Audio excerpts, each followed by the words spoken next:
மலேசியால அதாவது மலாயால யாரு ஃபர்ஸ்ட் எலக்ட்ரிசிட்டி கண்டுபிடிச்சான்னு தெரியுமா? ஒரு தமிழன். யாரு ஃபர்ஸ்ட் பேங்கிங் சிஸ்டம் கண்டுபிடிச்சான்னு தெரியுமா? ஒரு தமிழன், Indian. Why some temples are beside hospitals? தமிழனோட வரலாறு உங்களுக்கு தெரியுமா? Okay, let me speak about it. In 18th, British did not enough manpower to work in Malaya, so they brought some Indians to work in Malaya, work hard and also develop Malaya, which is now known as Malaysia. Teknoda, Malaysia. தமிழர்களோட சாதனை உங்களுக்கு தெரியுமா? தமிழர்கள் எங்கெங்கெல்லாம் வேலை செஞ்சாங்கன்னா rubber farm, coffee farm, oil farm, hospitals. அது மட்டும் இல்லைங்க, யார் ரயில்வே ட்ராக் கட்டினா? Who build railway station, railway track? கஷ்டப்பட்டு வெறும் சோறுல தண்ணி ஊற்றி வெங்காயத்தை வச்சு சாப்பிட்டுக்கிட்டு அடிக்கிற வெயிலையும் மழையிலையும் கஷ்டப்பட்டு ஆணி அடிச்சு ரயில்வே ட்ராக் கட்ட முடியும்னா நம்ம தமிழர்கள் மட்டும்தான்.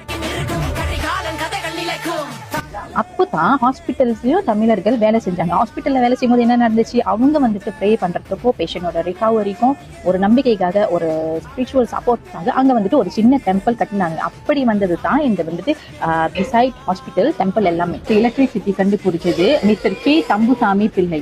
அவர் கண்டுபிடிச்சது NEB, national electricity board, now known as TNB. TNB கண்டுபிடிச்சது ஒரு தமிழன். 1937 mister Chidambaram Chettiar, an Indian தமிழன். The first banking system founded by an Indian in Malaya, which is Malaysia.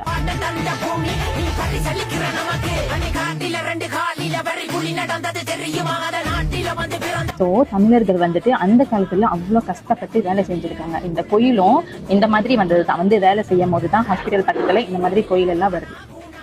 So அந்த கோயில் அங்க இருக்கிறது சரியா தப்பா? என்னைக்குமே நம்மளோட பரம்பரை வந்துட்டு ஆண்ட பரம்பரை தான். தமிழன் என்று சொல்லடா, மாறுதட்டி கொள்ளடா.